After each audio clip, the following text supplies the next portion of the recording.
Hey everybody, welcome back to Ready Steady Play. I'm here today with Michael and with Oliver to play Ethnos, the new game from Cool Mini or Not, which we've just got. So we've been playing a lot of like really complicated miniatures games and stuff like that recently, and we decided to unwind with something slightly simpler and faster and a hell of a lot cheaper. Because I like cheap and simple. Well, it's nice to have a game that you can get down off of the shelf and play with people that have different ranges of experience that you might not have played. That doesn't bore you. There's nothing worse. Always a winner. Well, there's nothing worse than having to sit through a game that you just find really boring because you couldn't find anything else to play. Especially if you're the only one that's finding it boring and the rest of the group are actually quite excited by it. So we're always on the lookout for stuff that sort of has broad appeal but remains interesting. And so Ethnos is I described it to you as a cross between Ticket to Ride and Risk, but set in the world of Lord of the Rings. I'm not sure quite how Risk it is. It's really just sort of a basic territory control mechanic, and there's no dice or combat. But it really is, it's a set collection game. And in this set collection game, we're all playing what I assume are like commanders or wizards or grand somethings. I'm going with a lord. Sure, lords. We're all lords in Ethnos, which is actually ancient Slovakia. Yeah. It's definitely Slovakia. 100% Slovakia. So, but, back when Slovakia was an island. Yeah, surrounded by the ocean. Yeah. So I have a degree in geography, it's totally correct. My degree certifies this statement. I'm glad you said that, because I did history, and that would have been really annoying. And what we've got 12 races that live in the land of Ethnos Slovakia. Nice. Ethnos Slovakia. And nailed it. First try. We've got 12 races, and we're going to pick 6 of them to play with. In the 3-player version, we're actually going to only pick 5. So there's slightly different rules for 2 and 3 players, but the game is 1 to 6. No, it's not. It's 2 to 6. You can do it's not 1 to 6. If you play it with 1, you will always win, but you'll also always lose. Someone bring back Ben to do the rules explanation. This guy sucks. It's like, who are you? So it's 2 to 6, and if you're playing with 4 and up, you just play the full game. If you're playing with 2 or 3, you play a slightly sort of shorter version with less cards in it. So we'll pick 5 of these 12 races to play in our game. In your game with 3 or more, you'll pick 6 races. With 4 or more, you'll pick 6 races. Dear God help me. We've got the race cards here. I'll show you real quick who lives in Ethnos Slovakia. You might have caught sight of the dragons there. You can't play with them. They just come and ruin everything. We were really disappointed. They just come and burn everything. You can't control those dragons, man. Nobody controls the dragons. I find it funny that there's no humans in this game. There is no humans. Well, maybe we're the humans. Maybe the humans are like omnipotent controllers. The lords. It seems unlikely. I like that, but at the same point, is not helping the whole humans are bastards thing in mythology. It's like if you see Tolkien, they ruin everything. Any of that stuff. The humans do not come off well. Objectively, do not. It's true. Well, story. We're gonna crack on with the races that are present. We've got this guy. He's a dwarf, and who doesn't love a dwarf? We've got centaurs. We've got trolls. Because you have. We've got elves. Because who doesn't love an elf? Yeah. We've got Middle Earth. Halflings. We've got merfolk. We've got Skellyman. Yeah, gotta have skeletons. Everyone loves. Someone's got to chish. Wait a minute, they're the humans. The skeletons of the humans. We're dead. We're all dead. We've got wizards. Maybe we just all evolved into wizards. Gandalf. Don't think so. Well, We've got halflings, wizards, skeletons, and minotaurs. Yeah, and giants and orcs. And wing folk. Yes, wing folk. The wing folk are my fave. I maintain wing folk, best folk. I maintain giants. Their artwork has them holding a tree. You know exactly what they hit you with. you know where you are with a man holding a tree. Yeah. So these races form the denizens of Ethnos Slovakia, and we're going to be creating war bands by drafting recruits out of a sort of a communal pool or drawing them at random from the top of a deck of cards. And we're going to be trying to match them by either race or by territory. And as you can see, Ethnoslovakia is divided into 6 territories. We've got Pelagon, Ithis, Stratton, Altea, Rhea, and Duris. And each character in a warband, I'll show you the orcs here, is associated with their race of orc and one of these 6 territories here. So as we're drawing these cards, we're trying to match them by either their race or by the territory. So each turn we're either going to draw one recruit from... I'll just grab a sample of cards here. This is going to be a bunch of different recruits here, and it's going to be forming a deck of cards that looks like this. Mm-hmm. And then we'll also have a face-up set of recruits on the table here as well. Doop. Whoop. So we can either draw one of these face-up cards into our hand, or we can take one off the top of the deck here at random without knowing what it is. And then we can play... if we don't, we draw one card and that's it, that's our thing, or we play a warband from our hand. And the warband, like I said before, is either matched by race or by territory. Mm-hmm. And if we when we play a warband, we choose someone to be the leader. And the reason this matters is because if we're choosing a set of all matching races, then the leader determines which territory we get to control.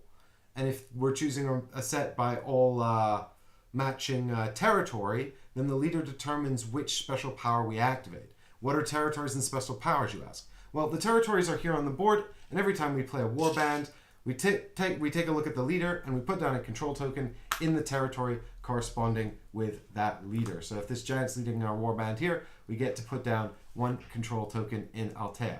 Now, the thing is, if we already had a warband has to be 1 to 10 cards as the set. And if we already had a token in Altea, we couldn't play a warband of just one giant, because the warband has to exceed in size the number of control tokens you've already got there. So if there's nothing in Altea, I can play that giant, and making the leader of a warband, he's going solo. And I can put down a control token, and I'll activate his racial ability, which is what I'll talk about later. However, if I do already have a control token there, I need another giant or someone else to be in his warband, which means another green card or another giant. So, oh, well, that would be perfect. But I could also throw in this Minotaur to be his friend. Now, if I'm throwing in the Minotaur, they are united by their territory there, so I can only pick one territory for this warband to go to. It's going to be Altea, but they've both got these racial abilities on them. So the leader will have their racial abilities activated. In the case of the giant, there's a sort of a special thing that happens with a giant token and points. I don't need to get into that now. It's fun. And with the Minotaur, we count the warband as being one bigger than it currently is. And all of the 12 races have a unique ability that affects the game, with the exception of the halflings, who are just garbage, as far as I can tell. Maybe there's some tactical nuance that I'm missing. Maybe it was an unexpected journey. Get your Do fire. they have to go there and Fire, back get out again? of here. There are dragons in this. That is at least a segue. The next thing to talk about is scoring. How do you score?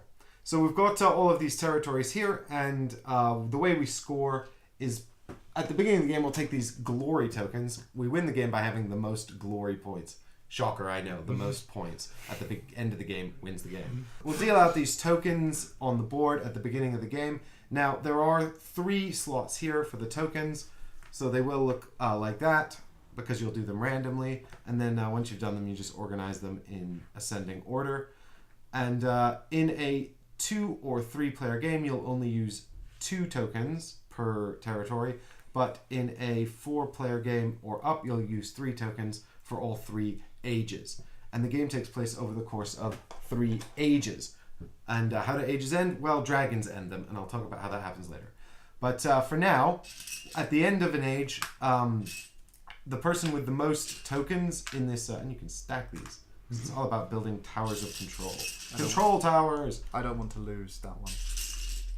So, Ollie wants to be in control. No, But no matter how many, all right, you people get your towers out. Okay. No matter. So, in this particular case, Ollie would win this one. If it was age 1, Ollie would get 4 points. If it was age 2, Ollie would get 6 points, and Michael and I would get 2 points each because we have the same level of control. If it was age 3, Ollie would get 10 points, Michael and I would get 5 points each because we would total these and divide them by 2. If now, it's important to note that no matter how many cards you have in your set, you only ever get to put down 1 control token, or in your set, your warband. Yes, your warband of monsters. Menace. So when you play your warband, you might be thinking, well, okay, so I've got to exceed the number of control tokens in the territory in order to put another one down, but surely it's better to spread out and get a presence in all territories. And yeah, that is a consideration and a viable tactic. But the other reason that you might want to be playing large warbands is because here we've got a little scoring chart. And the scoring chart gives you points based on the size of your warband. So at the end of the age, you will also score points based on how many cards you've got in each warband. So in this case, if you play a warband of 1, you get 0 points. A warband of 2, you get 1 point. A warband of 3 gets 3. A warband of 4 gets 6, and so on until you get a warband of 6 that gets 15 points. Now you can do a warband of 7, 8, 9, or 10 being the maximum size of warband, but they're not worth any additional points. So the thing is, like I said, the maximum warband size is 10 because you can only ever have 10 cards in your hand at any given time. And you might be saying, but Mike, isn't this a bit like Ticket to Ride where I just want to stack up loads of cards in my hand so I can play all these warbands at once and just conquer the whole world? And it's like, well, no, actually, or rather, play them each turn back to back, conquering a new land every turn. Because the minute you play a warband from your hand as your action, all the cards that are in your hand go into that face-up marketplace I spoke about at the during the turn sequence. So you can't really save up cards in your hand. Really, you're trying to sort of create a warband, but you're also feeling this pressure of time because the round could end, but also because the minute you play that warband, all those cards are going to go out, and your opponents are going to have a chance to just pick and choose what they want from your the cards that you might have wanted to save. Yeah. Especially Especially if you've had some really good ones, and we might be like, exactly what I needed. Exactly right. So you don't want to save up too many in your hand because you're going to risk losing them, but at the same time, and then you benefit you guys if there's something you win, and benefit your opponents. It might be that you've got one card or 2 cards of a different area that you just can't use. So you want to get into Pelagon, and you've got an Althea card and a Duras card. So if you don't match the race or the kingdom, they are going to get discarded. Yeah, exactly right. So you will have some cast-offs from your set, and the game will be organized into these race sets. But what I'll do now is I'll just quickly show you. Well, so how does the round end? How does the age end, so to speak? Well, these 3 dragon cards I showed you that you might have caught sight of earlier. When we're setting up the game, everybody starts with 1 card in their hand. So we'll take the what we'll do first is we'll deal out our race cards, blah blah blah blah blah, and then the race cards we'll get out the associated decks from the box. We'll shuffle those all up into one big mega population deck. Everyone will get 1 card off the top, and then we'll half it, and we'll take the bottom half and shuffle these 3 dragon cards into it randomly, and then we'll put the bottom half under the top half, and that will be our recruitment deck. And what will happen is whenever someone draws a dragon card from the recruitment deck, they immediately play it, and they go, dragon! Fuck! and then they get to draw another card, and the play continues until the last dragon comes out. The minute the 3rd dragon appears, the world is destroyed. It's the end of the age. We score glory points for our glorious actions. As we burn to a crisp. Exactly, as we burn to a crisp. And then we score points for our territories on the board. We score points for the warbands that we've played. We score points for any additional sort of racial bonuses that you might have, like giants or orcs or merfolk, that all kind of give you extra points for the way you play them during the course of the age.